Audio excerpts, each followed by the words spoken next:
Check 1 2 2 1 2. Check 1 2. Check 1 2.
Joining us from South Dakota State, student-athletes Brooklyn Meyer and Haley Timmer.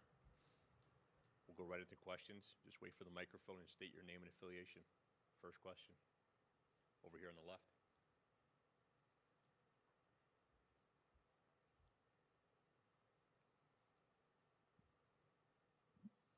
Matt Zimmer, Sioux Falls Live. For both of you gals, I asked you earlier in the week what it would be like to potentially play against UConn, and both of you said kind of be a dream come true.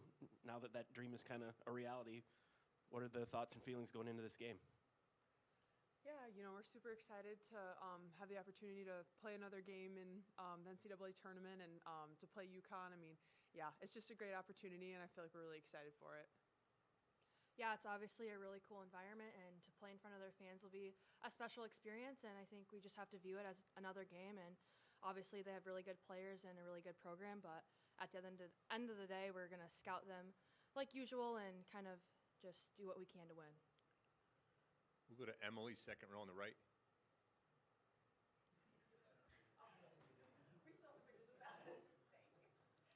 Emily Adams, Hartford Current. Also for either of you guys played a really tough non-conference schedule. Just how do you feel like playing those ranked teams, power conference teams early in the year has kind of prepared you to succeed in the tournament? Yeah, I think that's the cool part of being in a program like ours. We do schedule a really hard non-conference schedule, and I think that prepares us for postseason and games like this.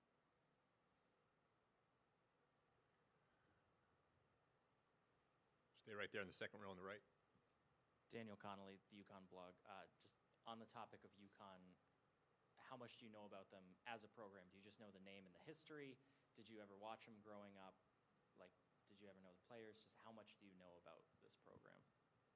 Yeah, I feel like I watched them a lot growing up, and I was a huge fan. And yeah, especially when Brianna Stewart was here, she was one of my favorite players to watch. And so, yeah, I just feel like it's a really cool experience for us to be here and to just experience this environment. And yeah. We'll go back to the left.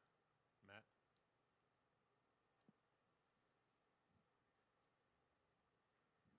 I'm sure you guys saw what happened in their game against Arkansas State the other day, and Arkansas State's coach said that she thought what happened was they came in afraid, that they didn't believe they could win, that they were intimidated. How do you guys avoid that? Yeah, I think a good thing is we have the first game jitters out of the way, and hopefully we can avoid some of those first game nerves and kind of just go in with a lot of confidence using the momentum we had from Oklahoma State. Andrew Holden, Bergen's Register. Brooklyn, one of those tough non-conference games was Texas, and you guys struggled in that game. Just how do you think you guys can learn from that game going into this one where you're playing another team that's better than the rest of the country? Yeah, I feel like going into Texas, we weren't probably quite ready for how fast they were going to play, and we weren't, I would say, like, ready to play. And so I feel like just going into it tomorrow, with that mindset, like, it's probably not going to be perfect, but just, trying to play the best we can and putting our best game forward is really what we're focusing on. Questions for the student athletes? Travis from Keller TV. Is there anything specific you're focusing on what you can do that needs to go right as far as you did well rebounding yesterday? I mean, what are the focal points for the matchup with Connecticut? Yeah, I think one of the main things is how fast they play and how they push the ball in transition. So taking away their transition game will be a huge part of what we do, and then obviously handling their offensive threats. Questions? Brooklyn, Haley, thanks for your time. Appreciate it. Thank you. Coach will be here at 1:45.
Coach, how you doing? All right, good to see you. We're joined by South Dakota State head coach Aaron Johnston. We'll take an opening statement from Coach, then we'll move to questions.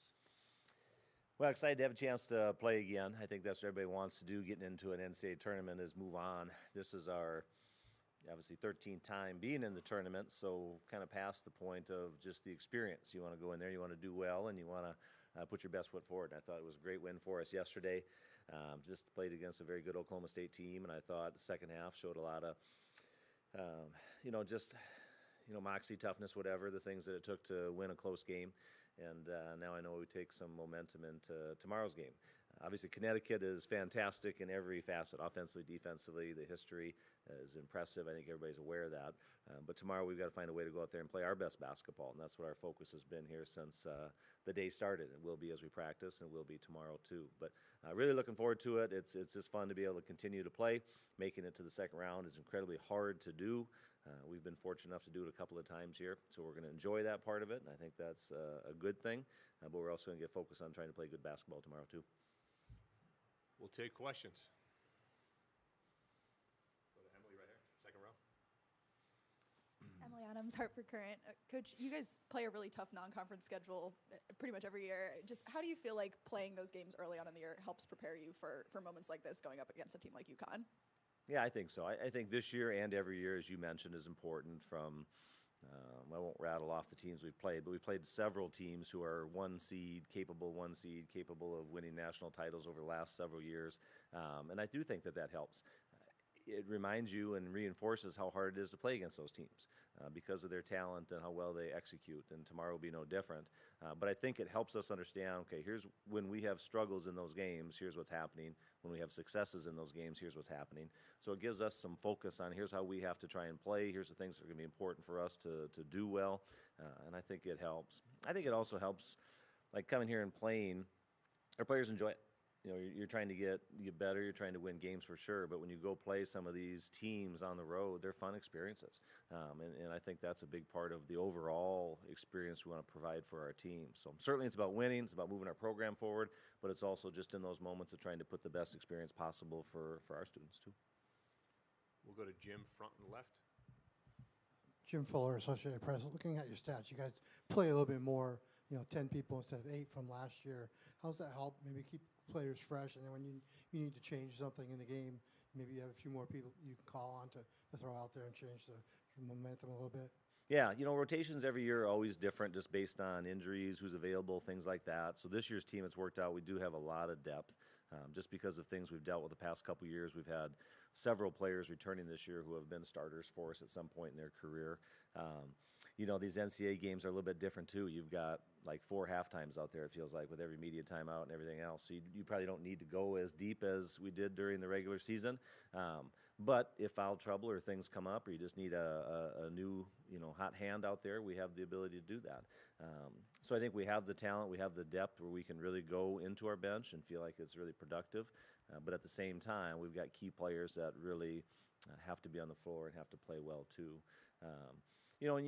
To have depth, you also have to have a team that's really willing to, accept that, because we have several players on our team that probably could play bigger roles and just haven't always had that chance, and they're just really, really giving people. They've really bought into our plan and system. So depth is great, but it works when you have great people. A lot of depth when you have more individual thoughts sometimes isn't a great combination, I would say. Coach, we'll go right here in the middle. Andrew Holden, Brookings Register. Aaron, are you going to talk about how big of a moment this could be for the team, playing UConn or NCAA tournament on ESPN, or do you want to just kind of treat it as any other game?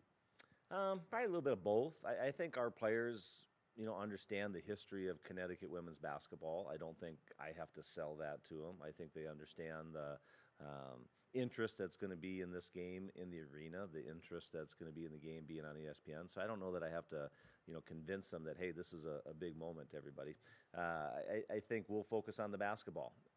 But we'll do that in a way that I'm not sitting here trying to say we're going to minimize the importance of it either. I think some of those things are obvious, and I think they should lean into that and enjoy that and experience that.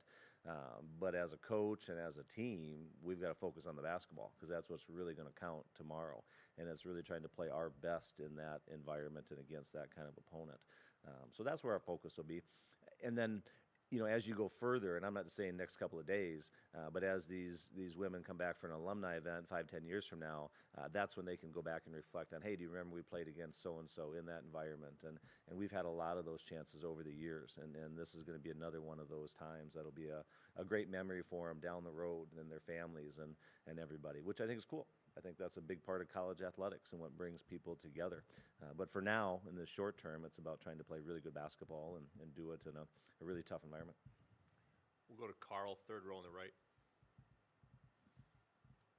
Carl Adam at Crest Media. I'm going to have a two-part question, so I'll ask a follow later.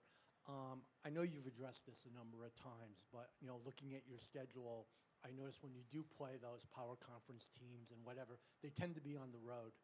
So can you talk about how hard it is for you to schedule, and have you tried to talk to Gino about getting Connecticut to go to South Dakota? I can't say that I've talked personally to them. I think our scheduling people have talked to their scheduling people about a couple of different things. They obviously have a couple Midwestern players, and there could be a reason to do that at some point. It hasn't worked out, and I'm not saying there's a reason. It just hasn't worked out. I don't have the details even as to why. Yeah, I think scheduling really good opponents is important. We've been really fortunate in women's basketball that we've had some great teams come to our home to play. You look at over the years, Notre Dame has come to town. Oregon, when they were Final Four, Oregon has come to town. We'll have Texas come back to our place next year. Duke was there this year. I'm forgetting several, but there have been enough teams out there that do want to come and play. I am guessing, I don't know from Connecticut's perspective, but they probably don't have a lot of teams lining up to play them in November and December. And so finding teams that have that same challenge that we have, because it is hard for us to get games, quite honestly. So finding some of those like-minded teams that are willing to travel and willing to play us is a challenge, but it's also important. And that same challenge has led to bringing some of those great teams to SDSU. So we'd be open to it. Maybe we can talk about it pregame tomorrow and see if it's on both of our minds and get our calendars out and try and pencil in a couple of dates maybe. We'll see. What would you say to convince them to do that?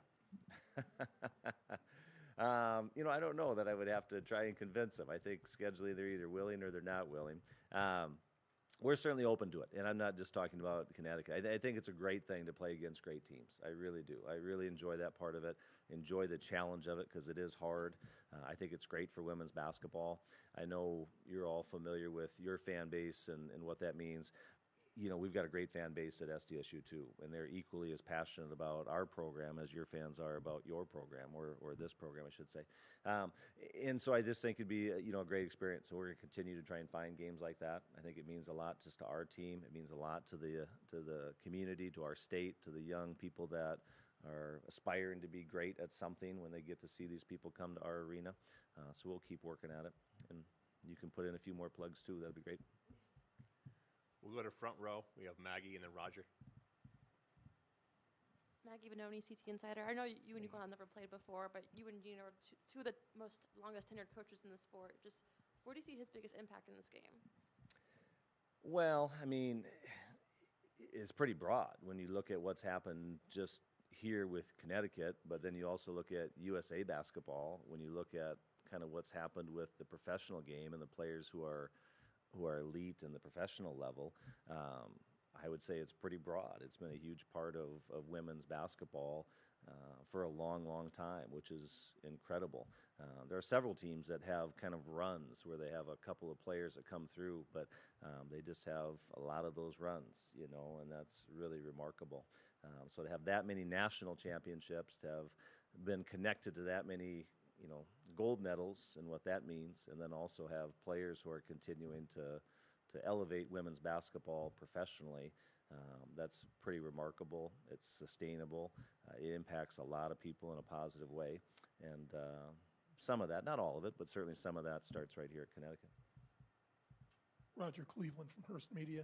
Coach, when people talk about UConn, very often it's about their shooters and how easily they can score, but what impresses you about their defense, and why is it so difficult to play against? Yeah, I think teams at that level, when you're talking about teams that are, certainly in the hunt for a national championship, they all defend at a really high level.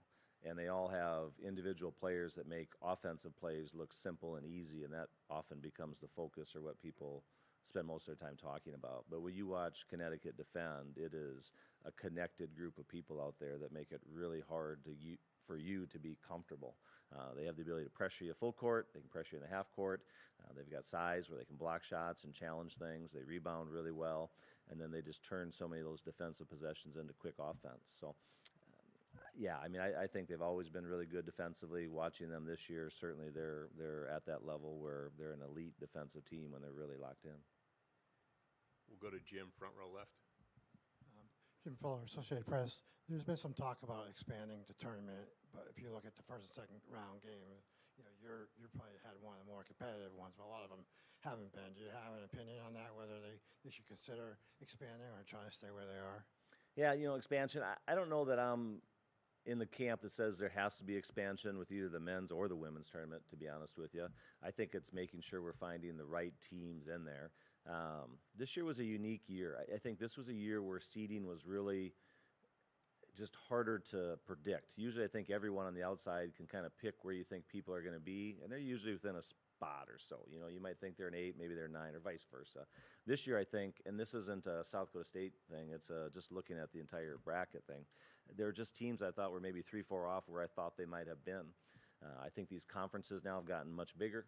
I think there's just so much what's the right word? So much parity in the middle of those conferences that sometimes it's very hard to determine the difference between maybe a 6 and a 10 or an 11 from those leagues.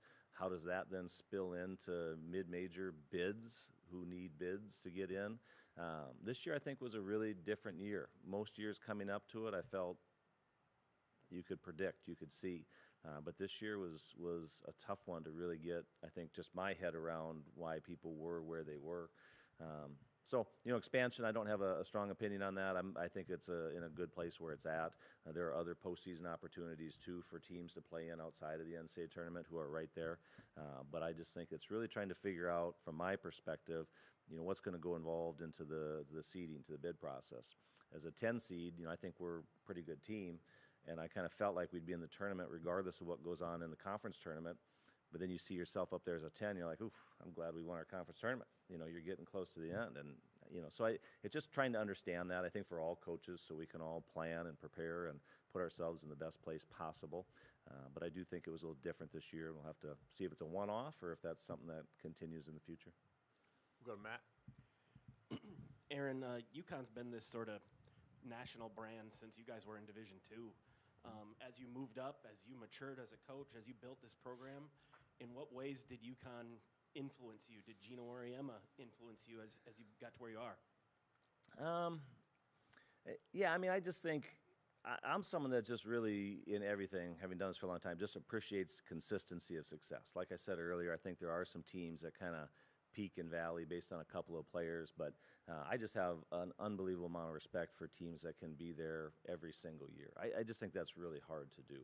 There's so many variables that are outside of our control that impact how our teams do. To see somebody at that level for that long is just really impressive.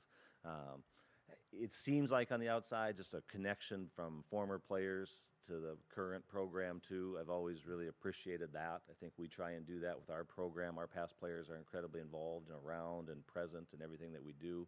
I think those are good, healthy signs of not only a positive experience, but people that really care deeply about their program.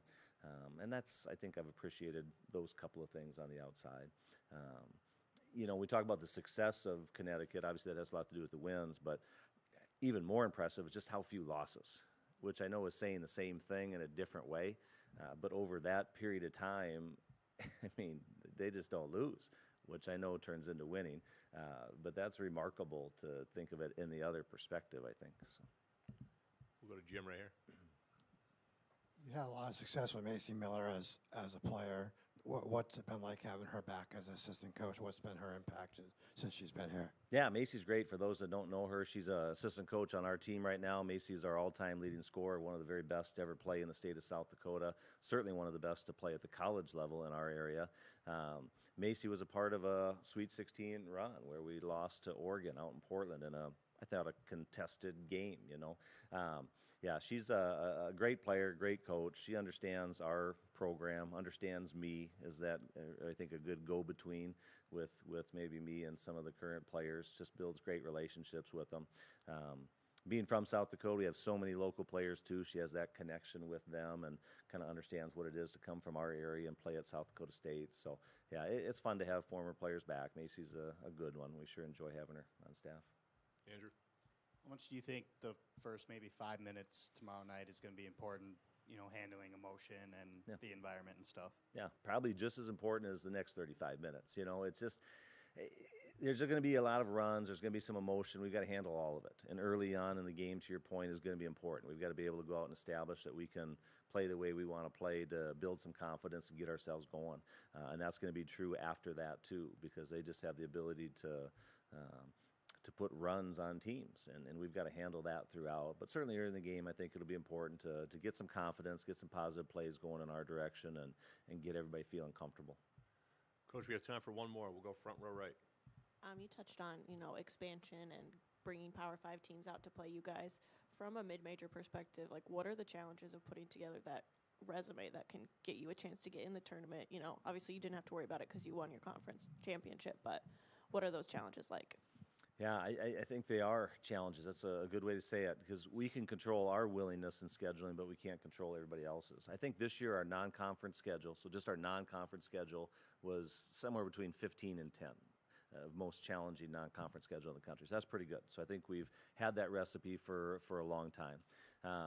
We have to be able to get people to do home and home, so we don't go and do a lot of guaranteed games. So if we're going to go to Texas, we expect them to come back, and same for everybody else. So we get some of those games at home, which is incredibly important for us. Played Duke, really, really well at our place, a game that could have gone either way. We'll go back to Durham next year.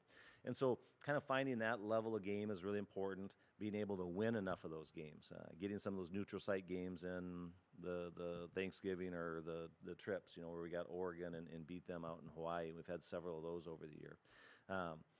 So I think we can put that together, and in the past, that's always been a really good plan for us. But I come back to, again, really trying to understand how those things are going to be weighed when it comes time to either at-large bids or even seeding. And this year, I don't know that I probably did understand it as well as I probably need to and hope to. So it's just being really clear on how that is going to shape in this new world of incredibly large conferences, where those middle teams in particular get so much compression with their net rankings, and even, one conference had, I think, several teams that were all the exact same record, and they were seeding anywhere from 6 to 11. And I'm looking at it, and I'm trying to figure out, I don't know what the difference is here. And so where do we fit into that group? Because I don't sit here and say we fit into the 1 through 2, 3, 4. That's not what I'm talking about. But the other group of teams, how do we understand what we do in November and December and how it's going to impact us potentially in March? And that's tough, because every year it's different. I understand that. It's a little bit of a moving target, but we need to understand that target as well as we can to put ourselves in the best spot. Coach, thank you so much. Okay, thank you.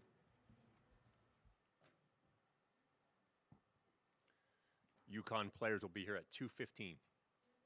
Not yet.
guys doing?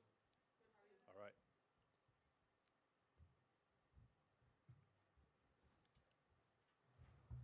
Joining us from UConn student athletes Paige Beckers and Aubrey Griffin. We're going to go right into questions. First question, right here, we'll go to Matt. Matt Zimmer, Sioux Falls Live. Paige, growing up in Minnesota, I'm just curious how familiar or aware of the South Dakota State program you are or have been. Well, growing up, I've always known they were a very successful team, especially in their conference, and then they've made a couple like tourney runs where they've gotten a couple wins. They're always great. They're very disciplined, well coached. They have a great offensive tempo, and they're very disciplined in their sets and what they want to run. Very well fundamentally, and they're just consistent in the way that they play and their style of play. So they've always been a team that's been great, especially in the Midwest growing up. Andrew Holden, Bergen's Register. Aubrey, Brooklyn Meyer, she's been great all season, had a good game last night. Just what do you think about that matchup and going up against her? Obviously, like, she's a great player, and I think that our team is just going to do the best to defend her and just follow our game plan for the win.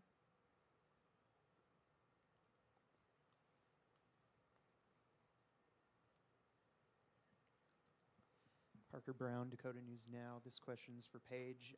On the other side, Callie Tyson, she played against you in high school. What do you remember about those matchups, and how cool is it to meet again on a big stage, kind of representing the state of Minnesota? Yeah, Hopkins-Wayzata was definitely a rivalry growing up. We used to play each other, I think, almost every year to go to state, so it was always a big matchup in the same conference.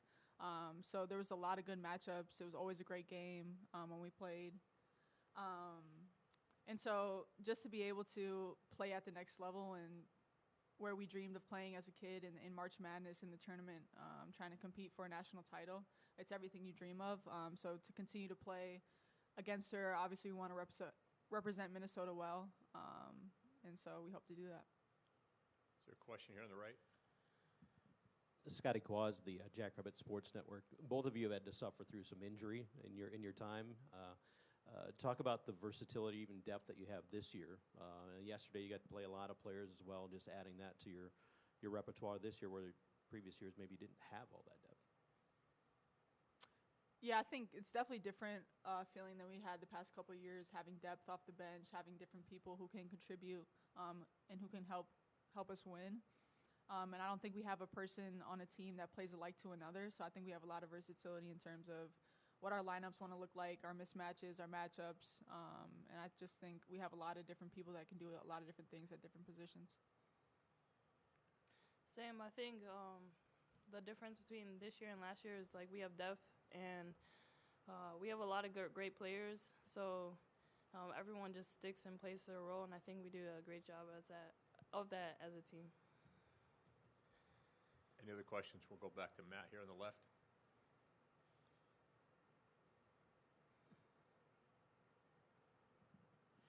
This question is for both of you, either of you. 2 versus 10 matchup, that's kind of the kind of game that when people talk about March Madness, Cinderella, the big upset, that's what they're talking about. You guys have had very few slip-ups in that area. How do you do that? How do you avoid, suffering one of those upsets? I think because we never look at it as a what number, who versus who, what's the record prior. Everybody's trying to go undefeated in this 6-game tournament. So anything you did previously doesn't matter on any given night. It can be a team's night, and you just got to be hot at the right time. So trying to stay disciplined in what we've looked like the whole entire season, but up at another level during the most important time of the season, and not worry about who we're playing. Obviously, you have a scout, you have things that you work on to prepare for the other team, but how do you look like that night, and how do you prepare best to be the best version of yourself as a team? So I think just focusing on that rather than the matchup necessarily. Bouncing off of what she said, I think that we just come to play each game no matter who we're playing, and I think that doesn't matter. We just show up every day. They played a pretty tough non-conference schedule, played a lot of great teams. Have you guys talked about how maybe they're not the typical mid-major that you would see, that they're going to come ready to play? Yeah, we talked about they're a really great team. Their record speaks for itself as well. Obviously, just knowing their history and how well they played in the tournament, and how well they played in their conference, they're a really great team, regardless of what conference they played in. And we know they played a tough non-conference schedule, so they've seen opponents of higher stature and higher major. I guess it doesn't even matter at that point, but we know they're a great team. Any other questions? Paige, Aubrey, thanks for your time. Thank you. Coach will be here at 2:35.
Coach, how we doing? Good to see you. How you been? Who came over from the players today? Paige and Aubrey. Paige and Aubrey? Yep. Joining us from UConn, head coach Gino Auriemma. We'll Wow. take an opening statement, and then we'll take some questions. Coach? Hi, guys.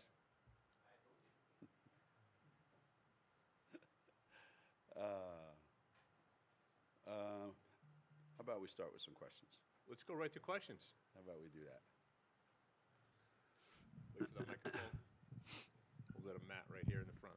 Matt Zimmer, Sioux Falls Live. Hey, Coach. Over the last however many years that South Dakota State has kind of been on the rise a little bit, when did they sort of come on your radar? Like, hey, this is a pretty good program. We could run into them someday. Well, I think anybody that's followed our sport certainly knows about their success. And for me, it was as they getting better and then beating teams that common sense would tell you, well, they're the underdog, but they would always win. And then it really hit home when they invited us to come play in their tournament, and I said, no way in hell am I coming up there. So I think everybody in women's basketball, and me personally, I have so much respect for them and the way they do it and that consistency that they do it. That's I don't care who you are to do what they've done. It's just been really impressive to watch. Andrew? Andrew Holton, Bergen's Register. Specifically this year's team, now that you've maybe had a chance to watch them a little bit, just what do you think they do well, and what do you think, maybe they could give you guys some problems tomorrow night? The thing that when you look at your bracket, I don't know how other coaches are, but I look at the bracket and I go, okay, I don't want to see anybody in our bracket that kind of reminds me of us a little bit, right? I want somebody that has no idea how we play or what we're trying to do, and that their style of play is completely different than ours. Well, unfortunately, we didn't get that because these guys, they're incredibly disciplined, they've been together a long time, so they're experienced, they know each other. They remind me of the Creighton team in our league, where they run their stuff, they execute so well offensively and defensively. I just think that playing them is a challenge in that you have to beat them. You can't go in expecting that they're going to make enough mistakes to lose. And teams like that are dangerous in the NCAA tournament. They can shoot, they're smart, they're disciplined, and they're the kind of teams that everybody picks in their sleeper upset specials. Yeah, so I'm not exactly pumped up about this, as you can tell. We'll go to Jim, front row right. Look, last year you had almost all your stars averaging 30 minutes a game. This year, not so much. I know some of that's you're up big in conference or something, you pull them out. But how much does it help in practice to maybe not have to wear players out and to help you change things if things aren't going the way you want? You have some more options to bring off the bench. I've gotten so used to not having a full complement of players that I've forgotten that coaching is hard. A lot of coaches have to make decisions on what's my lineup going to look like. I haven't had to make that decision in 4 years. I haven't had that sub in 4 years. So I haven't had any pissed off players in 4 years. Everybody plays 40 minutes and they all love life. So finding a right balance between getting players a lot of minutes, getting enough people in the rotation. I think we've managed to do a really good job with that. Practices haven't changed much at all. They're still the same. But we're fortunate that we have two kids coming off the bench that started 35 or 33 or 35 games last year, and that's a luxury that not a lot of teams have. To have two kids who started in the Final Four game last year coming off the bench for us. So it's benefited us. Less minutes means that when you are out there, you can be out there and you're fresher, and you can do more. You don't have to pace yourself. We can change the game if need be. Yeah, so it's, for me, it's been pleasant to a point. Go ahead, Jim. They've been talking about expanding the NCAA tournament, but you look at the scores, I mean, notwithstanding South Dakota State yesterday, a lot of 20, 30, 40-point games. What are your thoughts? Should they stay where they are, or do they need to add more teams? Expanding the tournament? Yeah, I mean, who doesn't look forward to March to watching 6 more teams, 4 and 12 in their league, playing for the national championship? I mean, I don't know how I would get through the winter if I didn't have the opportunity to look forward to that. So I think the national championship tournament should be for teams that have an outstanding regular season, and they get rewarded for doing that. How many of those teams should there be in the tournament? I've lived through, 32, 48, 6, and every time you want to expand, somebody is jumping up and down going, yeah, that'll get us in. And you've got other people that this is bad for the sport. And it always ends up turning out okay. I can't imagine going back to 48 now, right? Adding 4 more, and we got it to 68. That's a terrible idea. Well, it's not that bad an idea now. But there comes a point where it's just enough's enough. Now, I understand there's people out there say, well, it'd be more games, more revenue, more money. Yeah, that's great as far as that's concerned. I just don't know that that's eventually going to help the teams that make the NCAA tournament exciting. The Cinderellas, the upsets, where's that team from? That's what's made the NCAA tournament what it is. Unfortunately, we don't have enough of that yet in women's basketball. I think you're going to see more really good second-round games than you used to.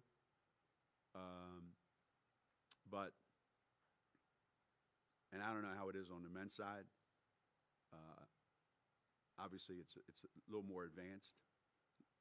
They're way ahead of us in terms of how long they've been doing it. But as a general rule, if you're going to keep letting teams with losing records in their league into the tournament, then adding these teams would just mean there's been more of them. And I'm not really excited about watching any of that. You had your chance, right? You had your chance. You just played 30-some games. You had your chance. Well, it's a real hard league. Well, then don't be in that league.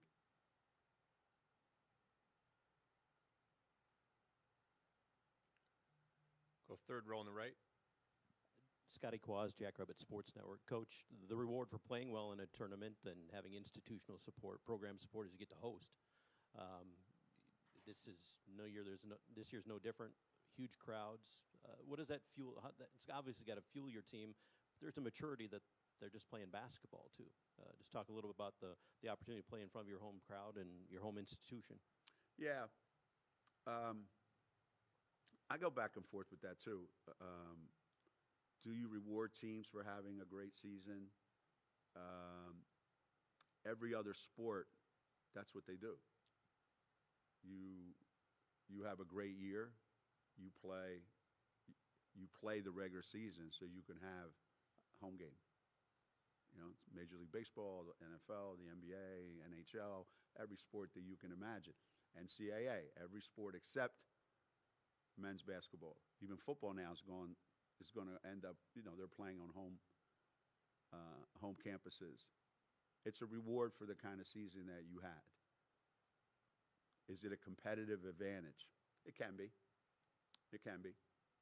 I've also said that the examples I always use is, I think we've lost more Big East tournaments at home than we have on the road. And St. John's Men, which is a great story in college basketball, right? Great story in college basketball this year. This was their 4th Big East championship. They've had the tournament at the Garden for 35 years. So I do think it's a reward for the kind of season you have. But at the same time, if you have the best team, you're probably going to win regardless of where you play. Could there be upsets and whatever? Yeah, I'm sure there would be. But right now, that's where we are. That's where we are. And for a lot of times for your own kids, like we just made the NCAA tournament. Well, why does it feel like a regular season game then? You know, we're not on the road. We're not, no pomp and circumstance. We're going to the NCAA tournament, great send-off. You're playing at home. So there's a benefit to it, and it's also, just another game. Coach, we'll go back right corner. I just walked in, so if you already answered this, tell me and I'll ask something else. But you talked about, teams having losing records and stuff getting in, so you don't want to see, that kind of thing in expansion. But in terms of, like, the mid-major programs like South Dakota State that you're playing, they had to win their tournament to get in. Do you feel like there's anything that could be changed so that, those kind of programs have better chances to get in? Because obviously building a resume is way harder for them. Yeah. Yeah. I always think way harder, and in some ways not as hard either, and if that was going to be the case, hey, we want to expand by, 32 more teams. 20 of those 32 are going to be mid-majors that had great years, and let's let them in. You really think that's going to happen? No. So if that was the case, I'd be all for it. I saw one interesting thing. I think it was Dom in the Hartford Current. He made an interesting observation. He said, if they do expand, they should have all the teams with a losing record that made the NCAA tournament all have to play in the first round against each other. Get them the hell out of the way as fast as possible, and then let all the mid-majors go immediately to the second round.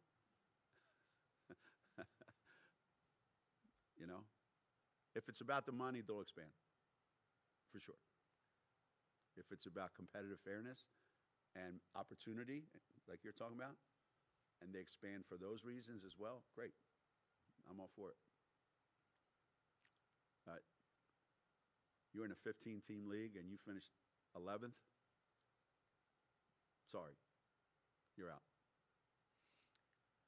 We'll go to Emily in the back. Emily Adams, Hartford Current. Coach, your birthday's been a quieter affair this year than it was last year. Did the players do anything to celebrate with you, or are you keeping it lower key this time around? No, no, it's been pretty low key. I saw Paige nod her head when I said something, so that was a birthday gift to me, I think. That was touching. But other than that, no, it's been pretty uneventful so far. It would have been nice if our guys won. That would have been really cool, but it wasn't meant to be. Any other questions for Coach? Right here on the right-hand side. Coach, talk a little about the cultures of your team, and then South Dakota State here today too. Only one transfer that's on your team, but the building of cultures, it's obviously because of your tenures, but also the assistant staffs that build that culture that kids want to come, but kids want to stay and play. Talk about what makes a great culture for your program and or South Dakota State.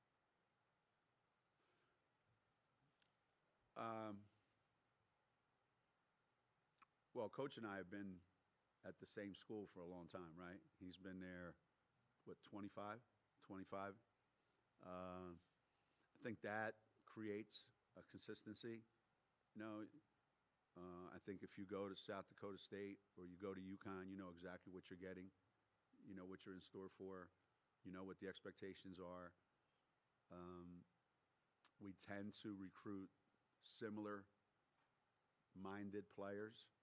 You look at his team, you look at our team, there's a connection between the players. They all kind of have that same stuff. So it's hard for somebody who doesn't have that to make their way in. And then if somebody is in and doesn't have that stuff, they probably don't stay. And if you get it right most of the time, you end up with people staying all the time. Hard to bring people in. Having said all that, the world's changing so much that who's to say that there's a kid they're recruiting, we're recruiting, that we really, really, really want, we don't get, then a year later you have an opportunity to get them, and now all of a sudden you do it, which before you probably didn't have an opportunity to do that. I just think we've been here long enough, their program and our program, that we get to be a little bit more selective. We can choose kind of who we want and have standards that we don't have to deviate from. I don't think either of us, well, at least he's not, in danger of, losing their job if they don't win a national championship. I should trade places with them maybe, I don't know. So I think we're in a pretty good spot. I know he's fortunate, and I know I am. Andrew? You mentioned earlier how South Dakota State asked you guys to come and play in Brookings. Oh, yeah, we got a great place to play. We'll give you a lot of money. Would you have any interest No. now? No, you never say never.